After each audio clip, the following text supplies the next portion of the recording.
Toyota Camry, sedan yang terlanjur punya status sedan mewah ini mulai diproduksi dan masuk ke Indonesia itu tahun 1996 sampai sekarang. Kebetulan yang ada di depan kita ini adalah Toyota Camry tipe G 2011. Nah, untuk model ini sendiri itu dimulai dari tahun 2006 sampai 2008. Setelah itu dia facelift. Nah, 2009 sampai 2011 akhir modelnya seperti yang kalian lihat sekarang. Jadi ini adalah kebetulan model facelift 2011 edisi terakhir sebelum dia berubah model drastis ke model yang selanjutnya. Toyota Camry itu sendiri yang diluncurkan di pasar itu ada 3 tipe. Yang pertama tipe G, yang kedua tipe V, dan yang ketiga tipe Q. Nah, yang G sama V itu cc-nya sama 2400. Tapi khusus yang Q itu edisi yang paling tinggi dengan 3500 cc dan banyak sekali fitur-fitur upgrade yang tidak dimiliki di tipe G dan tipe V. Yang ada di depan kita ini adalah tipe G. Nah, beda garis besar G sama V sendiri itu sebenarnya di aksesoris lah ya, aksesoris sama fitur-fitur, tapi bukan fitur-fitur utama. Misalnya yang pertama, yang V itu sudah keyless, yang G itu belum.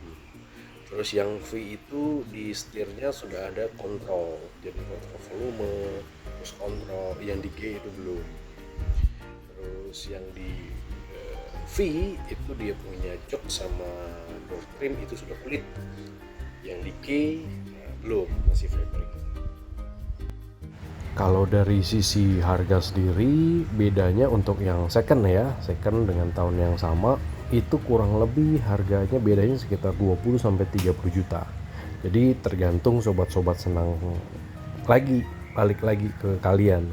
Menurut kalian fitur-fitur yang ada di seri V itu kalian butuhkan nggak sih?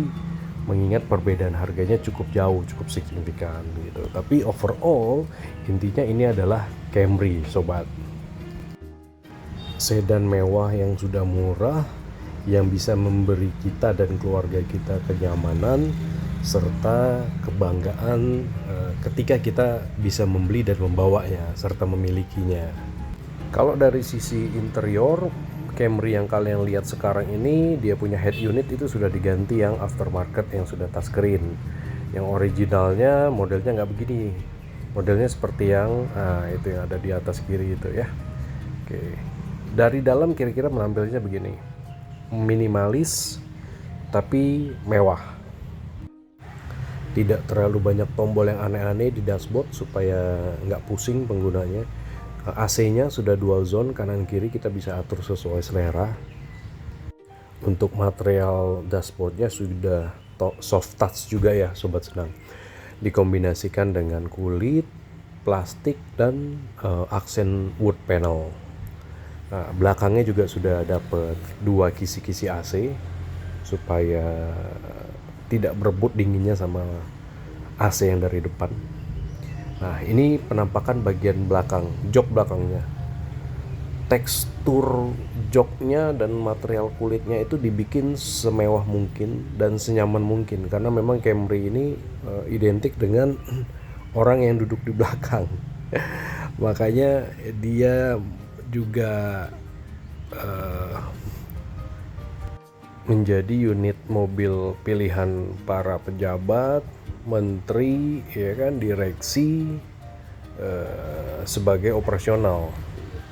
Karena memang nggak bisa dipungkiri, mulai dari tampilan, kenyamanan, dan interiornya memang benar-benar mewakili suatu kemewahan, sobat senang.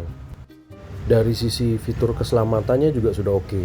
Jadi airbagnya sudah ada semua, dan dia juga sudah punya beberapa fitur pengereman seperti ABS, lalu ada juga brake assist. Jadi brake assist itu membantu kita untuk memantapkan pengereman gitu ya. Terus ada juga ABD, intinya ABD itu adalah distribusi pengereman ke roda-roda gitu supaya pengeremannya stabil. Kalau kita bicara dimensi, panjang total dari Camry ini lumayan 4,8 meter, lebarnya sendiri 1,8 meteran. Jadi cukup bongsor, tapi yang ya memang begitu konsekuensinya. Kalau dia mau memberi kenyamanan, ya dimensinya harus lebar.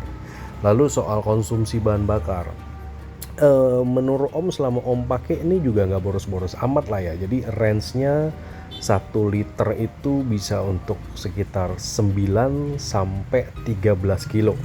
Satu, tergantung rutenya, jalanannya macet apa tol. Yang kedua, tergantung gimana cara kita ngebawanya, sobat senang, ngebejek-bejek atau santai, pinter main di gas. Itu mempengaruhi konsumsi bahan bakar.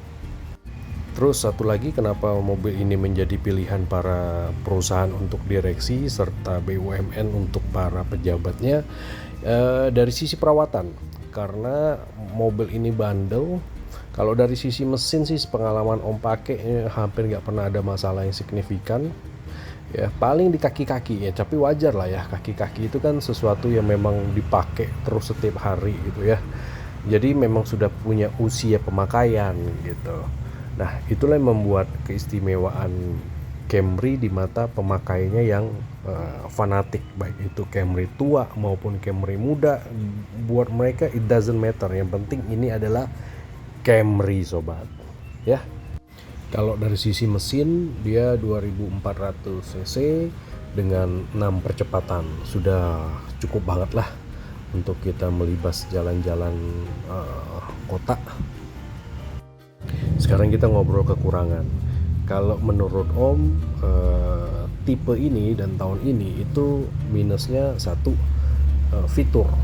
fiturnya menurut Om terlalu minim untuk mobil semewah ini ya. Jadi itu aja sih. Tapi buat sobat-sobat senang yang tidak terlalu peduli dengan kecanggihan fitur-fitur, mobil ini sih terbayarkan dengan dia punya kenyamanan serta dia punya style. So happy hunting buat teman-teman biar dapet Camry yang kece. Om ciao dulu ya.